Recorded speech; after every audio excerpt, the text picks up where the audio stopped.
Hello friends, আমি গোপাল।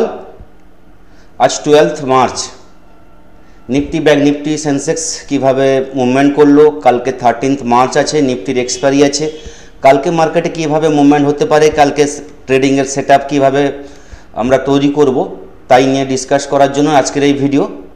তো প্রথমে সবাইকে স্বাগত জানাচ্ছি MK trading and academy for the stock মার্কেটের official YouTube channel MK trading Belda.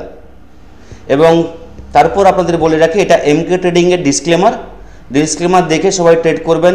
এমকে ট্রেডিং আপনাদেরকে কোনোভাবে বাই বা সেলের রেকমেন্ডেশন করে না। এখানে ভিডিওতে যা কিছু ইনফরমেশন দেওয়া হচ্ছে টোটালটাই কিন্তু এডুকেশন পারপাসের জন্য।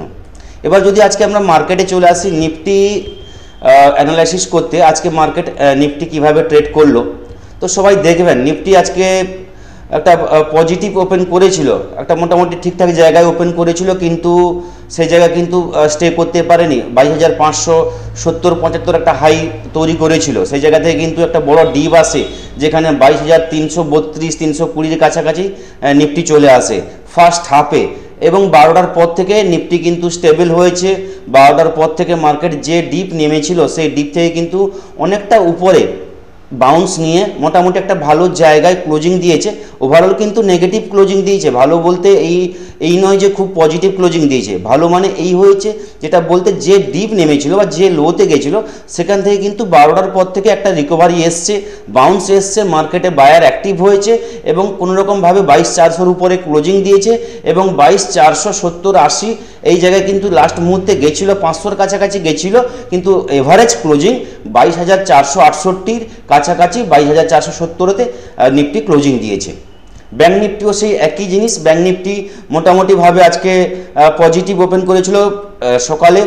নিফটির তুলনায় ব্যাংক নিফটি কিন্তু সকালে পজিটিভ ছিল এবং পজিটিভ 48,250-র কাছাকাছি ব্যাংক নিফটি গেছিল। সেখান থেকে কিন্তু একটা ডিপ নেয় এবং ডিপটা কিন্তু একটা ভালো ডিপ নিয়েছিল, যেখানে 47,840 এর কাছাকাছি এসছিল এবং সেই একই টাইমে 12টার পর থেকে ব্যাংক নিফটিও কিছুটা রিকভারি করে এবং বাউন্স নেয়, বায়ার অ্যাক্টিভ হয় এবং কোনোরকমভাবে 48,000-এর উপরে আবার যায়, 48,150-এর কাছাকাছি গিয়ে সেখান থেকে কিন্তু ক্লোজিং দিয়েছে 48,055-র কাছাকাছি ব্যাংক নিফটি ক্লোজিং দিয়েছে। ওভারঅল মার্কেটে সেল অন রাইস আছে, উপরে সেলাররা অ্যাক্টিভ আছে, নিচে বায়ার অ্যাক্টিভ আছে, সেলার বায়ারের লড়াই চলছে, আমরা প্রতিদিন মার্কেটে দেখতে পাচ্ছি। আজকে নিফটিতেও আমরা দেখেছি, যেই মার্কেট কিছুটা উপরে উঠে যাচ্ছে সেখান থেকে কিন্তু সেলারের প্রেশার আসে, সেখান থেকে কিন্তু মার্কেট ডিপ নিচ্ছে এবং নিচে কিন্তু যখন আসছে সাপোর্টের এরিয়াতে, সেখানে কিন্তু আবার বায়াররা অ্যাক্টিভ হয়ে যাচ্ছে। এইভাবে মার্কেট চলছে, মার্কেট একটা রেঞ্জের মধ্যে দাঁড়িয়ে আছে। এবং যদি কালকের জন্য আমরা দেখি কালকে মার্কেট কি হতে পারে, কালকে নিফটির এক্সপায়ারি আছে, তো এক্সপায়ারির মুভমেন্ট কিভাবে হতে পারে সেই জায়গায় বলবো। এই নিফটির অ্যানালাইসিস করার আগে কিছু জিনিস বলবো, যেটা হচ্ছে আজকে ইউএসের সিপিআই ডেটার রেজাল্ট আছে ইউএসের। তো এই রেজাল্ট ইউএস মার্কেটকে আজকে ভালো ইম্প্যাক্ট করবে। তো এই ডেটার উপরে আমাদের মার্কেটও কিছু না কিছু কালকে প্রভাব পড়বে। যদি সিপিআই ডেটা মোটামুটি পজিটিভ আসে, তাহলে কিন্তু ফেডের কিন্তু রেট কাট হওয়ার চান্স খুব কম থাকে, এবং যদি সিপিআই ডেটা নেগেটিভ আসে বা কন্ট্রোলে থাকে, তাহলে কিন্তু একটা রেট কাটের সম্ভাবনা থাকে। এখন দেখার হচ্ছে ইউএসএ সিপিআই ডেটা কি আসে, যেটা আমার যেটা মনে হয় সন্ধ্যা 7টা-8টার মধ্যে আমরা এই ডেটা পেয়ে যাব। আমাদের ইন্ডিয়াতেও আজকে ইনফ্লেশন ডেটার রিপোর্ট আছে, যেটাও প্রায় সন্ধ্যার দিকে আমরা পাবো। তো এই ডেটাগুলো আজকে আসার আছে। ইউএস, বিশেষ করে ইউএসের সিপিআই ডেটা, এর উপর কিন্তু আজকে ইউএস মার্কেটে ইম্প্যাক্ট পড়বে, এটা আপনাদের বলে রাখতে পারি। তো এটা আপনার নজর রাখবেন, চোখে রাখবেন ডেটা কি আসে। গ্লোবাল মার্কেট যদি আমরা দেখি, গ্লোবাল মার্কেট কিন্তু কালকে ইউএস মার্কেট কিন্তু নেগেটিভে ক্লোজিং দিয়েছিল এবং তারপর আজকে আমাদের ইন্ডিয়া মার্কেট ওপেন হওয়ার পর নেগেটিভে ছিল, কিন্তু লাস্ট মুহূর্তে প্রায় আমাদের ইন্ডিয়ান মার্কেটের সেকেন্ড আওয়ারে লাস্ট মুহূর্তে ইউএস মার্কেট কিন্তু পজিটিভ দিয়েছে। এখন যদি আমরা দেখি দাউ মোটামুটি 260 পয়েন্ট, 255-60 পয়েন্টের কাছাকাছি পজিটিভ আছে। ন্যাসডেকও কিন্তু, ন্যাসডেকের ফিউচারও কিন্তু পজিটিভ আছে। ইউরোপ মার্কেট যেটা ওপেন হয়েছে ওটা কিন্তু ভালো রকমভাবে পজিটিভে এখন চলছে। দ্যাক্স, ক্যাক, এফএক্সি যেটা হচ্ছে ভালো রকম পজিটিভ আছে। তো এই জায়গায় আমার যেটা মনে হয়, আমি লাস্টে আজকে টেলিগ্রামে এবং ফ্রি টেলিগ্রাম চ্যানেল এবং লার্নিং গ্রুপে আমি SMS করেছিলাম, যেটা হচ্ছে যদি নিফটি আজকে 22,500 কাছাকাছি ক্লোজিং দেয়, কালকে একটা পজিটিভ আমরা দেখতে পারি বা পজিটিভ গ্যাপ আপ ওপেন হতে পারে। এটা কিন্তু অ্যাজ পার চার্ট দেখে আমি বলেছি, কিন্তু নিউজ কি আসবে সেটা কিন্তু কেউ বলতে পারে না। নিউজের উপর বেস করে কিন্তু কালকে মার্কেট ওপেনিং হবে। তো সেই জায়গায় আপনাদের বলে রাখি, নিফটি যদি কালকের জন্য আমরা ভিউ তৈরি করি, তাহলে বলবো নিফটি যদি গ্যাপ আপ ওপেন হয় 22,468 22,470 কাছাকাছি নিফটি আছে, যদি কালকে গ্যাপ আপ ওপেন হয় এবং 22,550 22,560 কাছাকাছি নিফটি ওপেন হয়, তাহলে কিন্তু বলবো ফার্স্ট টাইম এখানে কিন্তু একটা ডাউনের জন্য একটা ট্রেড পাওয়া যাবে, যেটা কিন্তু একটা ডিপ নেওয়ার জন্য এখানে একটা মার্কেট এখান থেকে প্রফিট বুকিং আসবে, এখান থেকে কিন্তু একটা ডিপ পাবেন, যেই ডিপে কিন্তু আপনাকে পুট কিনতে হবে বা আমরা পুট কিনতে পারি, সেখানে একটা স্ক্যালপিং পেতে পারি। যদি গ্যাপ ডাউন ওপেন হয়, ধরে রাখুন 22,330 22,340-এর কাছাকাছি এই জায়গায় যদি কালকে নিফটি ওপেন হয়, তাহলে কিন্তু এখানে একটা বাইর অপরচুনিটি পাবো, যেখানে আমরা আপসাইডের জন্য একটা ফার্স্ট ট্রেড পেয়ে যাব। এটা ফার্স্ট মর্নিং সেটআপ বললাম, যেটা হচ্ছে গ্যাপ আপ গ্যাপ ডাউন হলে কি হবে, তাহলে একটা ট্রেড এখান থেকে নেওয়া যাবে।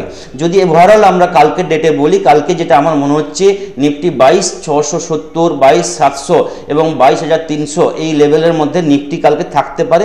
যদি কোনো কিছু নিউজ ভালো বা খারাপ না আসে, তাহলে কিন্তু এই রেঞ্জের মধ্যে থাকবে। নিফটি যতক্ষণ না 22,700-র উপরে যাচ্ছে, up movement further up movement এখান থেকে আমরা এক্সপেক্ট করতে পারি না। এখান থেকে মার্কেট যেখানেই আপে যাবে, সেখান থেকে কিন্তু সেলার আসবে, সেখান থেকে কিন্তু সেলিংয়ের অপরচুনিটি পাবেন। এবং যদি ডাউনের ক্ষেত্রে বলি, যতক্ষণ না 22,300 22,275-এর লেভেলের নিচে নিফটি ট্রেডিং করা শুরু করছে, কিন্তু ফার্দার কিন্তু ডাউন আসবে না, এই রেঞ্জের মধ্যে থাকবে। তো এই রেঞ্জের মধ্যে থাকলে আপ লেভেলে আমাকে পুট বাই করতে হবে বা কল সেলিং করতে হবে, এবং ডাউন লেভেলে বা সাপোর্ট লেভেলে এখানে কিন্তু আমাকে কল বাই করতে হবে অথবা পুট আমাকে সেল করতে হবে। এই হচ্ছে কালকের ভিউ। এবং নিফটির যদি আমরা একদম লেভেল দেখে আমরা ট্রেড করি, তাহলে বলবো নিফটি আমরা ট্রেড করতে পারি যদি মর্নিং সেটআপ বললাম, তারপর মর্নিং সেটআপের পর মার্কেট যে জায়গায় দাঁড়াবে, যদি 22,670, প্রথমে বলে রাখি 22,550 22,560 এই লেভেলের কাছাকাছি ওপেন হওয়ার পর যদি ডিপ নিয়ে আবার ওখানে ক্রস করে দাঁড়িয়ে যায় 22,560, তাহলে সেখান থেকে কিন্তু আপ ট্রেন্ড আমরা পেতে পারি, যেখানে 22,620 22,680 এই লেভেল দেখতে পাবো। 22,680-র পর 22,800 লেভেল পর্যন্ত আমরা দেখতে পারি কালকের ডেটে, যেহেতু এক্সপায়ারি আছে। এবং যদি ডাউনের ক্ষেত্রে বলি, তাহলে বলবো ডাউন তখনই আমরা ট্রেড করব যদি 22,450-এর নিচে ব্যাংক নিফটি ট্রেড করা শুরু করে, তাহলে সেখান থেকে কিন্তু 22,400 লেভেল ব্রেক করবে এবং 22,330 এই লেভেল দেখতে পাবো। এবং 22,330 লেভেল যদি ব্রেক করে যায়, তাহলে কিন্তু 22,250 এবং 22,160 লেভেল কিন্তু আমরা দেখতে পারি। এই হচ্ছে কালকের ভিউ নিফটির জন্য। ওভারঅল কিন্তু বলবো নিফটি যেখানে আপনার ট্রেড করুন, সাপোর্টে বাই করার চেষ্টা করবেন, এবং যেটা ভাবছে আপনি টার্গেট রাখবেন 40 থেকে 50 পয়েন্টে, আপনার কিন্তু মেন স্ট্রাইকে আপনার কিন্তু টার্গেট থাকবে। কেননা মার্কেট একদম ছোট ছোট র্যালি করছে, 40-50 পয়েন্টের একটা মুভমেন্ট আসছে, সেখান থেকে আবার ডাউন নিচ্ছে, আবার সেখান থেকে কিন্তু বাউন্স নিচ্ছে। 40-50 পয়েন্ট ম্যাক্সিমাম 80 পয়েন্টের একটা রেঞ্জের মধ্যে ট্রেড নেওয়ার চেষ্টা করবেন, যেখানে আপনার অপশানে 30-40 পয়েন্ট একটা টার্গেট রাখবেন, সেখানে আপনি পেতে পারেন। এবং যদি স্ক্যাল্পিং করার চেষ্টা করেন, তাহলে বলবো 10 থেকে 20 পয়েন্টের বেশি আপনি স্ক্যাল্পিং করার চেষ্টা করবেন না। এবং যদি ব্যাংক নিফটির আমরা ভিউ দেখি, তাহলে ব্যাংক নিফটি বলবো কালকে যদি আমরা ব্যাংক নিফটির জন্য ট্রেড করি, তাহলে বলবো ব্যাংক নিফটি তখনই আমরা বাইতে যাব যদি 48,250 এই লেভেলের উপর যদি ব্যাংক নিফটি ট্রেড করা শুরু করে, তাহলে কিন্তু আপ সাইডে আমরা ট্রেড নিতে পারি, যেখানে ব্যাংক নিফটি 48,400 এই লেভেল কিন্তু আমরা দেখতে পাবো, এবং 48,560 570 এই লেভেল দেখতে পাবো, এবং লাস্টে কিন্তু 48,850 লেভেল দেখতে পাবো। ব্যাংক নিফটি কিন্তু আমার যেটা মনে হয় কালকে ডেটে 48,850 এবং নিচে 47,700 এই লেভেল কিন্তু এই রেঞ্জের মধ্যে নিফটির ব্যাংক নিফটি ট্রেড করতে পারে। এবং যদি 47,700 লেভেল ব্রেক করে যায়, তাহলে কিন্তু ব্যাংক নিফটিতে বড় ফল আসবে, ফার্দার বড় ফল আসবে, নাহলে কিন্তু এই রেঞ্জের মধ্যে থাকবে। এবং সাপোর্টে সবসময় চেষ্টা করবেন বাই করার জন্য।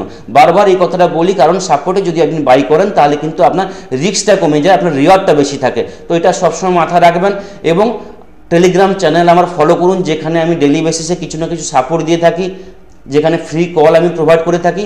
আমার ডিসক্রিপশান বক্সে টেলিগ্রামের লিঙ্ক দেওয়া থাকবে, সেখান থেকে কিন্তু আপনারা টেলিগ্রামে জয়েন করতে পারেন। এবং লার্নিং গ্রুপে যদি আপনারা জয়েন করতে চান তাহলে আমার হোয়াটসঅ্যাপ নাম্বার আমার এখানে প্রোভাইড করা থাকে, এখানে ডিসক্রিপশান বক্সেও আমি দিয়ে দেবো, সেখানে আপনার হোয়াটসঅ্যাপ করে লার্নিং গ্রুপে আপনি জয়েন করতে পারেন, যেখানে প্রপারলি আপনাকে সাপোর্ট, রেজিস্ট্যান্স লেভেল, আপনাকে প্রপারলি স্টকের এবং অপশানের সমস্ত কিছু প্রোভাইড করা যায়। এই থাকলো নিফটি ব্যাঙ্ক নিফটির কালকের জন্য অ্যানালাইসিস। তো সাবধানে ট্রেড করবেন, কালকে এক্সপায়ারি আছে। আজকে দেখুন ইউএসের ডেটা কি আসে, ইউএস মার্কেট কিন্তু পজিটিভ আছে। তো ডেটা আজকে কি আসে তার উপর কিন্তু কালকে ইম্প্যাক্ট পড়বে। নিফটি কিন্তু রেঞ্জের মধ্যে আছে, রেঞ্জ যতক্ষণ না ব্রেক করছে ভালো মুভমেন্ট আসবে না। সবাই ভালোভাবে ট্রেড করবেন এবং সবাই প্লিজ লাইক করুন এবং শেয়ার করুন। থ্যাংক ইউ, ধন্যবাদ।